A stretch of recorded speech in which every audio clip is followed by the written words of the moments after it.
Today we're going to be doing Moroccan lamb. It's one of those great dishes that you can do 10 minutes prep, walk away and forget about it and let all those flavours infuse in the oven.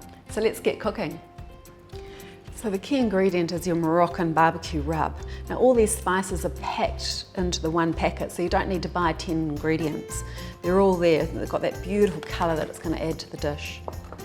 You've got your preserved lemons, which are so typical of Morocco, and then we're using our easy carved leg of lamb, potatoes, carrots, onion, some garlic, a bit of Italian parsley as a garnish at the end, chopped tomatoes and cherry tomatoes, a bit of olive oil at the beginning for sautéing, and your salt and pepper.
So here it is, an easy 10-minute prep, and it's just cooked away slowly while you've been able to do your own thing. Smells delicious, and just serve it up with your favourite greens. Happy eating from Faro.